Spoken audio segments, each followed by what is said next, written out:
اس کے سورہ حجرات کے شان، یہ جو شروع کی آیتیں ہیں، اس کے شان نزول میں ایک واقعہ آتا ہے۔ ایک مرتبہ حضرت ابوبکر اور حضرت عمر رضی اللہ عنہ دونوں جو ہے آپ صلی اللہ علیہ وسلم کی مجلس میں بیٹھے ہوئے تھے، تو معاملہ زیر غور جو آیا وہ یہ تھا کہ قبیلہ بنو تمیم کے کچھ لوگ آپ کی خدمت میں حاضر ہوئے، اور بات زیر غور یہ تھی کہ ان پر حاکم کس کو بنایا جائے۔ تو حضرت ابوبکر نے ایک رائے دی اور حضرت عمر کی رائے کسی دوسرے شخص کے بارے میں تھی، وہ تھے اقرا بن حابس۔ اقرا بن حابس کے بارے میں حضرت عمر رضی اللہ تعالیٰ عنہ کی رائے تھی، اور ابھی آپس میں وہ ڈسکس کر رہے تھے کہ ان کی آوازیں بلند ہو گئیں۔ آپ صلی اللہ علیہ وسلم مجلس میں بیٹھے ہوئے تھے اور وہ آپ سے بات نہیں کر رہے تھے بلکہ آپس میں بات کر رہے تھے، اور پھر جب آوازیں بلند ہوئی تو یہ آیت نازل ہوئی کہ آپ کی موجودگی میں آپ کی مجلس میں شور مچانے کی اجازت نہیں ہے۔ جہاں دین پڑھایا جائے وہاں اس مجلس کی ایک حرمت ہوتی ہے، اور شور مچانے سے وہ حرمت پامال ہوتی ہے، اس لیے دین کی مجلسوں میں بھی آوازیں بلند کرنے سے منع کیا گیا ہے۔ اس روایت سے یہ بھی پتہ چلتا ہے کہ جہاں حدیث، سیرت یا آپ صلی اللہ علیہ وسلم کا ذکر ہو رہا ہو وہاں اس جگہ بھی شور نہیں مچانا چاہیے، وہاں بھی شور مچانا منع ہے۔ قرآن کے لیے قرآن میں آیت موجود ہے، جب قرآن پڑھا جا رہا ہو تو غور سے سنو اور خاموش رہو تاکہ تم پر رحم کیا جائے۔ کیا ہمیں رحم نہیں چاہیے؟ ہمیں رحم چاہیے، ہم بہت ضرورت مند ہیں انفیکٹ، رائٹ؟ تو قرآن جہاں پڑھا جا رہا ہے اس کے لیے قرآن میں آیت موجود ہے کہ جب قرآن پڑھا جا رہا ہو تو غور سے سنو اور خاموش رہو، ٹھیک؟ اور حدیث، سیرت وغیرہ کے بارے میں اس آیت سے ہمیں پتہ چلتا ہے کہ جہاں بھی یہ والی تعلیمات چل رہی ہو یا وہ جگہ مخصوص ہو ان تعلیمات کے لیے، وہاں شور ہنگامہ نہ کرو۔ مدارس ہو گئے، مسجدیں ہو گئیں، ٹھیک، چاہے کوئی انسٹیٹیوٹ ہے جہاں یہ پڑھائی ہوتی ہے، شور کر کے وہاں کی حرمت پامال نہ کرو۔ اس آیت اور حدیث سے پتہ چلتا ہے کہ جہاں آپ صلی اللہ علیہ وسلم موجود ہوں، اور اگر آپ موجود نہیں مگر آپ کا ذکر ہو رہا ہو تو وہاں بھی آوازیں اونچی نہ کی جائے، نہ شور مچایا جائے۔ جب معاملات میں حیا ختم ہو جاتی ہے، جھجک ختم ہو جاتی ہے، احترام نہیں رہتا تو حکم کی تعمیل بھی دور چلی جاتی ہے۔ آپ ایک بات سوچئے گا کہ آپ بالفرض آپ مدرز ہیں، فار انسٹنس ٹیچر کا اگزامپل بعد میں دیتی ہوں۔ آپ پہلے مدرز ہیں تو آپ کے بچے جیسے جیسے بڑے ہوتے ہیں، پہلے وہ آپ پر ڈیپینڈنٹ ہوتے ہیں، جیسے جیسے بڑے ہوتے ہیں وہ انڈیپینڈنٹ ہونے لگتے ہیں آپ سے، آپ کے آگے آواز اونچی کرنے لگتے ہیں۔ بیٹوں کی آواز ماں کی آواز سے اونچی ہو جاتی ہے، بیٹیوں کی آواز ماں کی آواز سے اونچی ہو جاتی ہے۔ تو کیا آپ کو لگتا ہے کہ اب وہ ٹائم رہ جاتا ہے کہ آپ جو کہیں گے بچے مان لیں گے؟ نہیں رہ جاتا، کیونکہ جب یہ جھجک کہ امی ہیں، بابا ہیں، یہ جھجک جب ختم ہو جاتی ہے، یہ احترام جب ختم ہو جاتا ہے تو پھر وہ حکم کی تعمیل، فرما برداری آٹومیٹکلی دور چلی جاتی ہے، ٹھیک؟ آٹومیٹکلی وہ دور ہو جاتی ہے، اس انسان کی جو وہ عزت ہی نہیں رہتی دل میں کہ ہم اس کی بات مانیں۔ کسی کی بات ماننے کے لیے اس کا ایک مقام ہوتا ہے دل میں، جو ہم سے کہتا ہے، ہم سے کرواتا ہے بات ماننا، ورنہ زبردستی آپ کب تک کسی کی مان لیں گے؟ جب تک وہ سامنے ہو یا جب تک آپ انڈر پریشر ہو، بس، ٹھیک؟ اس لیے یہ ساری چیزیں بہت ضروری ہیں۔ آپ صلی اللہ علیہ وسلم کو نام لے کر نہیں پکارنا چاہیے، جیسے یا محمد کہنا، کیونکہ اللہ نے قرآن میں آپ کا ذکر تو کیا ہے لیکن آپ کا نام نہیں لیا، آپ کو خطاب نہیں کیا نام لے کر۔ ایک جگہ یا ایھا النبی کہا، دوسری جگہ یا ایھا الرسول کہا، تیسری جگہ یا ایھا المزمل کہا، چوتھی جگہ یا ایھا المدثر کہا، لیکن آپ کو یا محمد نہیں کہا۔ اس کے علاوہ اس کے برعکس قرآن میں یا آدم، یا نوح، یا موسیٰ، یا عیسیٰ، یا داؤد آتا ہے لیکن یا محمد نہیں آتا۔ رسول اللہ صلی اللہ علیہ وسلم آخری نبی ہیں، ان کی جو شریعت ہے وہ آخری ہے، ان کی تعلیمات آخری ہیں، اب سیل لگ گئی ہے، ٹھیک ہے؟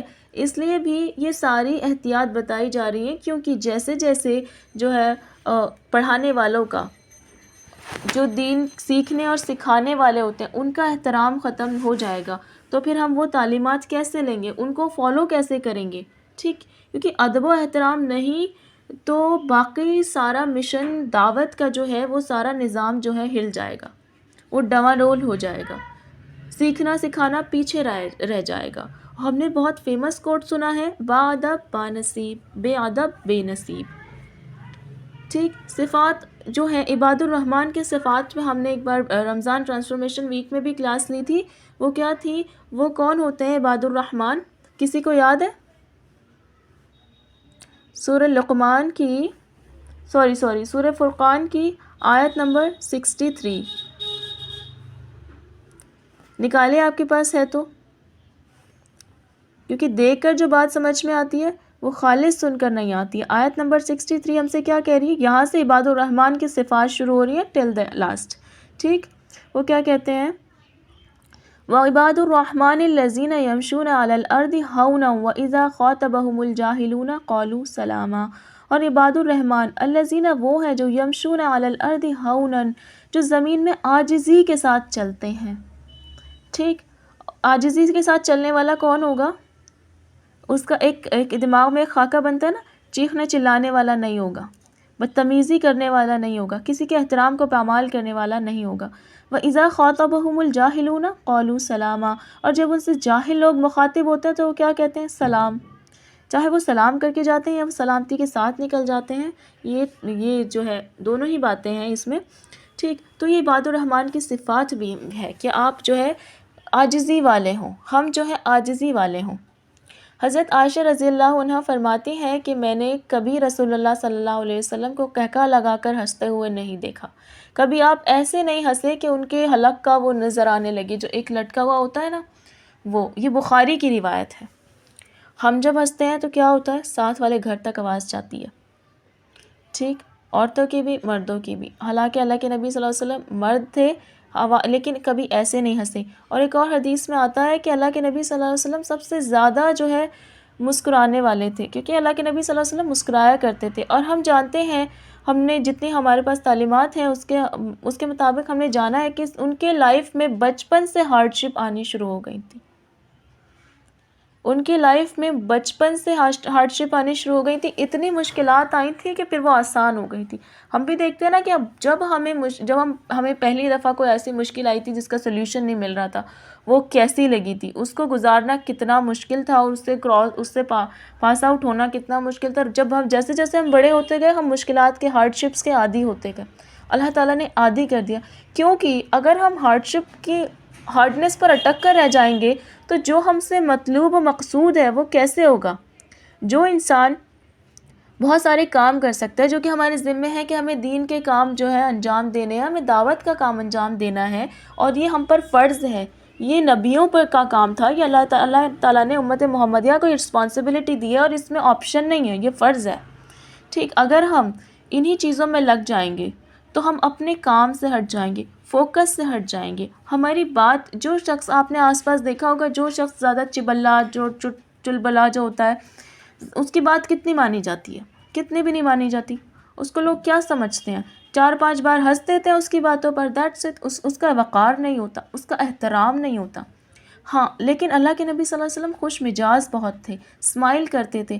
کیونکہ آپ دیکھیں، جو انسان شکل سے سخت مزاج لگے یا وہ اسمائل ہی نہ ہو، تو پھر آپ اس سے کیا ہی سیکھ سکتے ہیں؟ آپ اس کے پاس جائیں گے، وہ سختی سے 2 باتیں کہے گا، آپ الٹے پیر آئیں گے اور دوبارہ کبھی جائیں گے نہیں۔ ہمیں ایکسپیرینس ہے، جب اسکول کے ٹیچرز میں مختلف ٹیچرز کا ایکسپیرینس ہے سبھی کو، کہ جو ٹیچر نرمی سے بات کرتے تھے، آپ ان سے اپنے ڈاؤٹس کلیئر کر لیا کرتے تھے، اور وہ آپ کے چیپٹر اسٹرانگ ہو جاتے تھے۔ لیکن جو ٹیچرز کھڑوس ٹائپ ہوتے تھے، جو ہمارے اسکول میں ان کو کھڑوس کہا جاتا تھا، وہ جو سخت مزاج ہوتے تھے، آپ دیکھیں گے میتھس کے ٹیچر زیادہ ہوتے تھے، اور وہ میتھس کے کانسیپٹ بڑے ہونے تک کلیئر ہوئے ہی نہیں، انٹل انلیس جب تک ہم خود پڑھانے والے نہیں بن گئے۔ جب تک ہمارے سامنے چھوٹے بچے جو تھے وہ بڑے نہیں ہو گئے کہ ان کو اب سمجھانا تھا، تو پھر ہم نے سمجھایا۔ کیونکہ سخت مزاج لوگ تعلیم نہیں دے سکتے، وہ اپنا بتایا اور بات ختم، تربیت نہیں کر سکتے۔ ٹھیک، آپ کو ایکسپیرینس ہوگا، اگر آپ کے پیرنٹس سخت مزاج زیادہ تھے تو آپ دیکھیں، کسی کے بابا سخت مزاج ہوں گے تو دیکھیں گے ان سے تھوڑا سا نا آپ بات جو انہوں نے کہہ دی، ٹھیک ہے، چاہے آپ کے دل میں 100 جو ہے کویشچنز ہوں، لیکن آپ ان سے پوچھیں گے نہیں، انہیں کلیریفائی نہیں کریں گے۔ چیزیں جو ہے گڑبڑ رہتی ہیں، چیزیں جو بلر رہتی ہیں، کلیئر نہیں ہوتی۔ ٹھیک، ہمارے پاس دین تو سارا کلیئر آیا ہے، ساری تعلیمات کلیئر آئی ہیں، کیونکہ اللہ کے نبی صلی اللہ علیہ وسلم جو تھے خوش مزاج تھے۔ نرم مزاج تھے، نرم گو تھے، ٹھیک، لیکن کبھی ایسے نہیں ہنستے تھے کہ وقار پامال ہو. آپ دیکھیں گے جو بہت زور سے ہنستے ہیں وقار نہیں رہ جاتا ہے. ٹھیک، تو ہمیں بھی کوشش کرنا ہے کہ ہم وہ ہیبٹس اپنائیں جو اللہ کے نبی صلی اللہ علیہ وسلم کی تھیں، اور وہ چھوڑ دیں جو ان کی نہیں تھی. ہمارا دین جو ہے تحمل، اخلاق، مینرز، ایٹیکیٹ سکھاتا ہے، برداشت سکھاتا ہے. آپ نے دیکھا نماز، اللہ کے نبی صلی اللہ علیہ وسلم نے کیا کہا، نماز کھڑی بھی ہو جائے تو بھی آپ صلی اللہ علیہ وسلم نے بھاگنے سے منع کیا ہے. جو نماز امام کے ساتھ مل جائے وہ پڑھ لو، اور جو فوت ہو جائے اس کو بعد میں پوری کر لو. ایسا نہیں کہ نماز ہو رہی ہے تو بھاگے جائیں. اسی طرح جب حج سے آ رہے ہو تو وہ بھاگنا، جانوروں کو دوڑانا، چیخنا، چلانا، اس سب کنڈیشن کو بھی جو ہے اللہ کے نبی صلی اللہ علیہ وسلم نے منع کیا تھا. جو لوگ آپ کے چھوڑے ہوئے علم کے وارث ہوں اور اسی علم کو آگے ڈیلیور کر رہے ہوں، ان کا ادب و احترام بھی لازم ہے، خواہ وہ آپ سے چھوٹے ہوں، کیونکہ وہ آپ کو بات تو بہت بڑی بتا رہے ہیں نا، اور بڑے ہوں تو پھر ادب و احترام اور زیادہ ہے کیونکہ وہ ایج میں بھی بڑے ہیں. قرآن کہتا ہے، قرآن میں آتا ہے، کہہ دیجئے وہ جو علم رکھتے ہیں اور وہ جو علم نہیں رکھتے برابر ہو سکتے ہیں؟ Of course not. ٹھیک، قرآن پوچھتا ہے کیا وہ برابر ہو سکتے ہیں جو علم رکھتے ہیں اور جو نہیں رکھتے؟ سورہ دور میں آتا ہے، نصیحت تو صرف عقل والے ہی لیتے ہیں. انٹلیکچوئل پیپل کون ہوتے ہیں؟ انٹلیکٹ ان کا کن کا اچھا ہوتا ہے؟ جو نصیحت لے لیتے ہیں. وہ نہیں کہے گئے جو بڑے بڑے ریسرچز کرتے ہیں، وہ نہیں کہے گئے جو بڑے بڑے جو ہے نظامات چلاتے ہیں. ٹھیک، بیسیکلی نہ سائنٹسٹ کو کنسیڈر کیا گیا، نہ میتھمیٹیشین کو کنسیڈر کیا گیا، نہ لیڈر کو کنسیڈر کیا گیا، نہ کسی گورنمنٹ کو کنسیڈر کیا گیا. عقل والوں میں عقل والے کون ہیں؟ چھوٹی سی بات ہے، چھوٹا سا کرائیٹیریا عقل مند بننے کا، نصیحت لینے والے.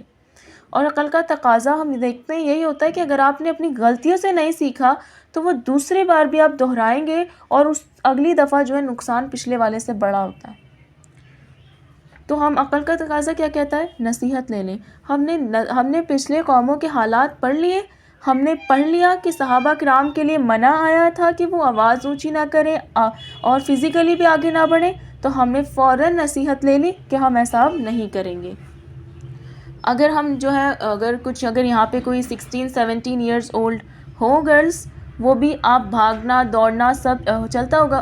گیم کی فیلڈ میں الگ بات ہے، اگر آپ سپورٹس ہی کھیل رہے ہیں وہ الگ بات ہے، لیکن ادروائز جو الاؤ بالی ایج ہوتی ہے اس میں وہ چیزیں کرنے کی پھر بھی عادت ہے تو بھی اس کو کنٹرول کیجیے، ابھی سے کنٹرول کیجیے. ٹھیک، صحیح مسلم کی روایت ہے، رسول اللہ صلی اللہ علیہ وسلم نے فرمایا، لوگوں کی امامت وہ کرائے جو ان میں کتاب اللہ سب سے اچھا پڑھنے والا ہو. اور اگر بہت سے لوگ ان میں قرات میں اچھے ہوں تو ان میں سے سنت کا سب سے زیادہ علم رکھنے والا ہو. پھر کہا اگر بہت سارے ایسے لوگ ہیں جو قرآن بھی جانتے ہوں اور سنت بھی جانتے ہوں تو جس نے ہجرت پہلے کی ہو. اور اگر بہت سے ہوں جنہوں نے ہجرت کی ہو تو پھر وہ کرائیں جو عمر میں بڑے ہوں. دس از دا لاسٹ کرائیٹیریا. اور ایک اور روایت میں آتا ہے، عمر کی بجائے جس نے اسلام پہلے قبول کیا ہو. جنگ احد میں جو لوگ شہید ہوئے تھے تو نبی صلی اللہ علیہ وسلم ایک قبر میں 2 لوگوں کو ڈال رہے تھے. ڈالنے سے پہلے پوچھتے کہ ان میں زیادہ قرآن جاننے والا کون سا ہے، پہلے اس کو ڈالتے جو زیادہ قرآن جاننے والا ہو، پھر دوسرے کو ڈالتے. کوئی انٹلیکچوئل ایسا کہہ سکتا ہے کہ ایسا کیوں کر رہے تھے، قبر میں ہی تو ڈالنا ہے، فرق کیا پڑتا ہے؟ ایسا کرنے کی وجہ علم کی وجہ سے عزت و احترام ہے. علم والے اور علم نہ رکھنے والے برابر نہیں ہو سکتے. علم کا کیا تقاضا تھا؟ علم کا جو ہے علم والا اور لا علم برابر نہیں ہو سکتے. تو اللہ کے نبی صلی اللہ علیہ وسلم نے کہاں تک ان کی رسپیکٹ کی کہ قبر تک میں بھی پہلے کسے ڈالا؟ جو زیادہ علم والا تھا. علم کی بہت فضیلت ہے. علم والا انسان لا علم کے برابر نہیں ہو سکتا، مطلب لا علم علم والے کے برابر نہیں ہو سکتا، کیونکہ علم والے کا جو ہے علم والے کون ہوتے ہیں؟ قرآن نے آٹومیٹکلی ایک بات کنسیڈر کی ہے، جو کہ ساتھ میں عمل بھی کرتے ہیں، اور جو عمل نہیں کرتے سارے خالص کتابی کلام علم کو جو ہے علم نہیں کہا گیا. قرآن میں علم والے انہی کو کہا گیا جو ساتھ میں عمل بھی کرتے ہیں. تو پھر ان کا ہر عمل کیا ہوتا ہے؟ سنت طریقے پر ہوتا ہے، اللہ کے حکم کے مطابق ہوتا ہے. ہر چیز میں وہ اللہ کو پہلے رکھتے ہیں، اللہ کے نبی صلی اللہ علیہ وسلم کو پہلے رکھتے ہیں، ان سے پہل نہیں کرتے. تو ڈیفینیٹلی وہ اتنا بڑا عہدہ، یہ مقام، یہ عزت، یہ وہ ڈیزرو کرتے ہیں۔ اسی طرح صف میں آپ کے قریب علم والے سمجھدار لوگ کھڑے ہوتے تھے۔ کوئی چھوٹے بچے یا امیچور لوگ اگر ساتھ کھڑے ہوں گے تو ان کی حرکات سے امام کے خشوع میں فرق پڑے گا، اور اگر امام کے خشوع میں فرق پڑے گا تو پیچھے جو متقی ہیں ان کے میں بھی وہ متقی نہیں بولتے ہیں، سوری، جو پیچھے نماز پڑھتے ہیں، سوری میرے مائنڈ سے وہ ورڈ اسکپ ہو گیا، مقتدی، تھینک یو، جزاک اللہ، مقتدی جو ہوتے ہیں، مقتدی جو ہے ان کی بھی نماز ڈسٹرب ہوگی، ٹھیک ہے۔ اس کے علاوہ آگے صف میں کھڑے ہونے کا حق انہی کو ہے جو زیادہ علم والے ہوں، سمجھدار ہوں، کیونکہ آپ نے فرمایا میرے قریب وہ لوگ کھڑے ہوں جو زیادہ عقل مند ہوں، سمجھدار ہوں، پھر جو ان کے قریب، پھر جو ان کے قریب، ٹھیک۔ ایسا نہیں کہ بچوں کا جو ہے دل توڑ دیا جائے اگر وہ آگے کھڑا ہونا چاہ رہے ہیں، نہیں، کہنے کا ایک طریقہ ہوتا ہے۔ اللہ کے نبی صلی اللہ علیہ وسلم کے ٹائم میں بھی تو بچے تھے نا، اور ان کے جو ہے بچے اور نواسی بھی ان کو نماز میں جو ہے کبھی گود میں بھی لے کر پڑھائی، کندھے پہ بٹھا کے بھی نماز پڑھائی، سو وہ ساری چیزیں ہیں، وہ لائف سٹائل اللہ کے نبی صلی اللہ علیہ وسلم کی سیرت سیکھنے سے جو ہے ہمیں پتہ چلے گا، ٹھیک۔ تو ایسا نہیں کہ آپ بچے کو ڈانٹ کر پیچھے کریں، احترام سے پیچھے کر دیں، جب عزت سے، پیار سے اس کو سمجھائیں کہ یہ وجہ کیا ہے، اللہ کے نبی صلی اللہ علیہ وسلم کا حکم ہے، ان کی بات ماننا کیوں ضروری ہے، تو پھر وہ خود بھی جو ہے مان جائے گا، اور اس کو سمجھ میں بھی آئے گا اچھا اس لیول کے لیے علم بھی ضروری ہے اور اس کا عمل بھی ضروری ہے۔ وہ ہو سکتا ہے آپ کے پیار سے سمجھانے کی وجہ سے جو ہے وہ اس کا علم میں رغبت جاگ جائے، ٹھیک۔ صحیح مسلم کی روایت ہے، آپ صلی اللہ علیہ وسلم نے فرمایا بازاروں میں شور و غل اور لڑائی جھگڑے سے بچو، اور ایک حدیث میں آتا ہے لوگوں کو ان کے مقام پر رکھو۔ دونوں باتیں ہیں، کنسیڈر کرتے ہیں۔ بازاروں تک میں اللہ کے نبی صلی اللہ علیہ وسلم نے شور و غل اور جھگڑے سے بچنے کو کہا، تو سوچئے علم کی مجلسوں میں کتنا احترام فرمایا ہوگا، کتنا زیادہ احتیاط کی ضرورت ہے علم کی مجلسوں میں جب بازاروں میں ایسا ہے، کیونکہ ہم دیکھتے ہیں مارکیٹس میں کیا حال ہوتا ہے، اور اب تو اب جب عید سے پہلے مارکیٹس کا کیا حال ہوگا، ابھی بھی بہت ٹائم ہے، ابھی جو ہے پہلا عشرہ شروع ہے، انرجی بھی ہوگی، آپ اپنی شاپنگ جنہوں نے ختم کر لی ویل اینڈ گڈ، جنہوں نے نہیں کری ابھی کر لیجئے، ٹھیک، کیونکہ ان چیزوں کا حصہ مت بنے جو عبادت کو ڈسٹرب کرتی ہیں، کیونکہ انسان جس ماحول سے نکل کے آتا ہے نا وہ دماغ میں اسٹک ہو جاتا ہے، وانٹیڈلی اور ان وانٹیڈلی، ٹھیک۔ تو بازاروں میں بھی اللہ کے نبی صلی اللہ علیہ وسلم نے منع فرمایا، کیونکہ مومن کا ایک وقار ہوتا ہے، ایک لیول ہوتا ہے۔ آپ ایک مثال لیجئے، آپ کے اسکول کی، آپ کے کالج کی، جہاں بھی آپ پڑھے ہوں، رہے ہوں، یا خاندان کا کوئی ایک ریپیوٹیڈ انسان، کوئی کالج کا پرنسپل وغیرہ، ایک جگہ کالج میں تو بڑا جو ہے اصولوں کا پابند، باہر وہ آپ کو جو ہے الگ طریقے سے بیہیو کرتا ہوا دکھے، امیچور، ٹھیک ہے، ایسا جیسے نالج نہ ہو، کوئی مطلب ایموشنلی امبیلنسڈ، تو آپ کو کیسا لگے گا؟ وہ دکھاوا لگے گا جو وہ آپ کے کالج اسکول میں کرتے ہیں، رائٹ۔ ایموشنلی امبیلنس میں نے اس لیے کہا کیونکہ جو ایموشنلی اسٹیبلٹی ہوتی ہے وہ آپ کو بیلنس پرووائڈ کرتی ہے، اس سے کیا ہوتا ہے کہ آپ ایسا نہیں ہوتا اس انسان کے ساتھ کہ کبھی رو رہے ہیں تو روئے چلے جا رہے ہیں، رونے میں بھی انتہا نہیں، اگلے گھر تک آواز جا رہی ہے، ہنس رہے ہیں تو ہنسنے میں انتہا نہیں، اگلے گھر تک آواز جا رہی ہے، ٹھیک۔ تو وہ ایموشنل اسٹیبلٹی آپ امیجن کریے گا، یا پھر آپ کسی ایسے شخص کو جانتے ہو جس کا آپ نے ایک مقام پر دیکھا تو آپ کو جو ہے بڑی عزت اس کی اپنے دل میں محسوس ہوئی، اور دوسرے مقام پر دیکھا تو انہوں نے کچھ ایسے حرکتیں کری، ان کے بیہیویئر سے آپ کو لگا کہ یہ بندہ اتنی عزت بھی ڈیزرو نہیں کرتا جتنی جو ہے وہاں ہم سمجھے تھے، ٹھیک۔ لیکن مومن تو ڈیزرو کرتا ہے نا، اس کے لیے کیا کرنا ہوگا؟ اپنے آپ کو ایموشنلی بھی بیلنس کرنا ہوگا، ٹھیک۔ جہاں بھی ہو، بازار اور مجلس اور بازار میں آپ دیکھیں وہ جگہ بدل رہی ہے، آپ تو نہیں بدل رہے، ہم تو نہیں بدل رہے، مومن تو مومن ہے، آپ تو آپ ہیں، میں تو میں ہوں نا، تو ہمیں وہ مینٹین کرنا ہے، ٹھیک۔ اور ایک اور حدیث میں آتا ہے لوگوں کو ان کے مقام پر رکھو، اللہ کے نبی صلی اللہ علیہ وسلم نے فرمایا انزل الناس منزلہم، لوگوں کو ان کے مقام پر رکھو۔ اس حدیث میں ایک واقعہ آتا ہے کہ ایک مرتبہ آپ صلی اللہ علیہ وسلم بیٹھے ہوئے تھے تو ایک سوالی گزرا، اس نے کچھ کھانے کو مانگا تو آپ نے روٹی کا ٹکڑا اس کو دے دیا، وہ چلا گیا۔ اسی مجلس میں ایک اور شخص آیا جو آپ اپنے حال حلیے سے معزز لگ رہا تھا، آپ نے اس کو ٹکڑا نہیں پکڑایا، آپ صلی اللہ علیہ وسلم نے اس کو بٹھا لیا اور ساتھ کھانا کھلا کر بھیجا۔ یہ فرق کیوں تھا؟ یہ فرق کیوں کیا؟ اللہ کے نبی صلی اللہ علیہ وسلم سے تو ظاہر ہے ڈسکرمنیشن ایکسپیکٹڈ نہیں ہے، ڈسکرمنیشن تو نہیں ہو سکتی ہے. یہ کیا تھا؟ یہ فرق کیوں تھا؟ کیونکہ لوگوں میں درجات ہوتے ہیں، کبھی عمر، کبھی علم، کبھی رشتے یا کسی اور اعتبار سے. ٹھیک، لوگوں کیونکہ اس کے بعض لوگوں کا طریقہ ایسا ہوتا ہے. کیونکہ اگر آپ کسی ایسے انسان کو عزت دیں گے جسے معلوم ہی نہ ہو، اس کو سمجھ ہی نہیں آئے گی. ٹھیک، بہت سے لوگوں میں ہم اپنے لائف میں بھی آس پاس میں فیل کرتے ہیں کہ آپ کچھ لوگوں کو کتنی رسپیکٹ دیتے ہیں لیکن آگے سے وہ آپ کو چیٹ ہی کرتے ہیں. رسپیکٹ سب کی کرنی ہے، کسی کو حقیر نہیں سمجھنا، کسی کی انسلٹ نہیں کرنی. ٹھیک، اللہ تعالیٰ کا فرمان ہے وَلَقَدْ كَرَّمْنَا بَنِي آدم. اللہ تعالیٰ نے قرآن میں فرمایا ہم نے ابن آدم کو عزت دی، تکریم دی. وَلَقَدْ، لام سے قد سے جملہ مضبوط ہو جاتا ہے. تحقیق، ہم نے ابن آدم کو تکریم دی، عزت دی. ٹھیک، تو ہمیں بالکل حق نہیں ہم کسی کی انسلٹ کریں. لیکن کچھ لوگ ہوتے ہیں جن کی عزت دل میں خود ابھر کر آتی ہے. وہ کیا ہوتا ہے؟ وہ کیوں آتی؟ وہ کیسے ہو سکتا ہے؟ ہم اگر ایسے ہمارا لائف سٹائل، ہمارا ڈریس اپ، اللہ کے نبی صلی اللہ علیہ وسلم نے میلے کچیلے کپڑے، گندا لائف سٹائل اپنانے کو تو نہیں کہا نا. سادگی اور گندگی میں فرق ہوتا ہے. اللہ کے نبی صلی اللہ علیہ وسلم سادے رہا کرتے تھے، گندے نہیں رہتے تھے. ٹھیک، پرانا لباس ہو مگر صاف ستھرا ہو، پیوند لگا ہو لیکن صاف ستھرا ہو. اچھا، کسی کو آپ کے ساتھ بات کرتے بیٹھتے کراہیت نہ آئے. ٹھیک، تو بعض لوگوں کا سٹائل ہے، بعض لوگ اپنے آپ بات کرتے ہوئے اپنے آپ کو تو بالکل ہی حقیر کر لیتے ہیں، اپنے آپ کو بالکل ہی بچھا دیتے ہیں. عباد الرحمن کی صفات کیا تھی؟ عاجزی سے چلتے ہیں. لیکن عاجزی کا مطلب یہ نہیں ہوتا کہ وہ بچھا دیتے ہیں. سجدہ کس کے لیے؟ جھکنا کس کے آگے؟ اللہ کے آگے. اپنی بھی ریپوٹیشن ختم نہیں کرنی، اپنی بھی عزت کیجیے، اپنا بھی حق ہے، اپنی بھی رسپیکٹ کیجیے، تبھی لوگ آپ کی عزت کریں گے. لیکن ایسا نہیں ہو کہ ہم جو ہے عزت کی میں پھر وہ کبر میں مبتلا ہو جائیں، یا اپنے آپ کو بڑی چیز سمجھنے لگے، یا ہم جو ہے خود کو خاص سمجھیں، یا کوئی بھی ایسا کام جو اللہ کے نبی صلی اللہ علیہ وسلم نے نہیں کیا وہ کرنے لگے، اپنی بات کو اوپر رکھیں.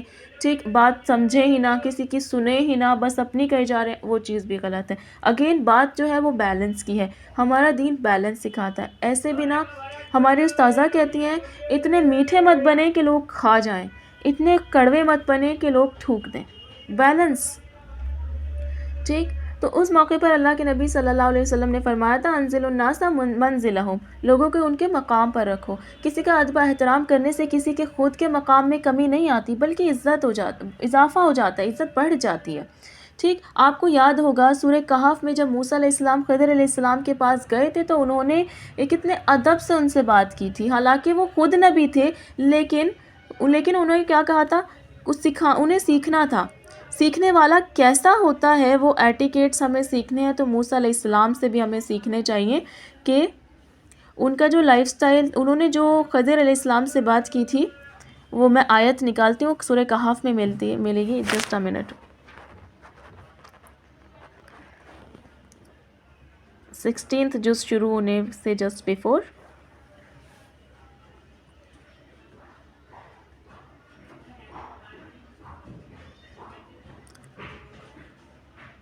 ہاں، آیت نمبر ہے 65، سورہ کہف آیت نمبر 65. فوجد عبدا من عبادنا آتیناہ رحمۃ من عندنا وعلمناہ من لدنا علما قال له موسیٰ هل اتبعک علی ان تعلمنی مما علمت رشدا. یہ آیت نمبر 66 میں دیکھیے کیا ایٹیکیٹس ہیں ان کے. علم سیکھنا تھا نا، خود نبی تھے لیکن علم کے حریص تھے. کیا کہا؟ موسیٰ نے اس سے درخواست کی کہ کیا میں آپ کے ساتھ بائن شرط رہ سکتا ہوں کہ جو علم آپ کو عطا ہو آپ اس میں سے کچھ مجھے بھی سکھا دیں. اور کیا کہا؟ کچھ مجھے بھی سکھا دیں. سب نہیں. ہم کیا کرتے ہیں؟ ہم ایک کلاس اٹینڈ کرتے ہیں اور ہم چاہتے ہیں کہ جو اگلے کو آتا ہے وہ ہمیں سارا آ جائے، ہے نا؟ ہم یہی چاہتے ہیں نا. بہت دفعہ ہم سوچتے ہیں کہ 2 دن میں ہم سب سیکھ جائیں. ٹھیک، تو اور موسیٰ علیہ السلام کہتے ہیں خود نبی تھے اور ان کے پاس خود کتنا علم تھا، لیکن پھر بھی کیا کہ کچھ سکھا دیں، مزید سیکھنا ہے. اور کتنا وہ سفر کر کے گئے تھے. جنہوں نے سورہ کہف کی کلاس اٹینڈ کی تھی تو ان لوگ کو معلوم ہوگا یہ والا، ورنہ تو ان ڈیپتھ اسٹڈی اس کی موجود ہے، آپ لوگ ڈھونڈیں گے تو مل جائے گی.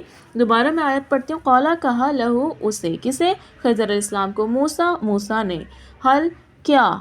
اتبعک، میں تمہارے ساتھ چلوں، میں تمہاری پیروی کروں.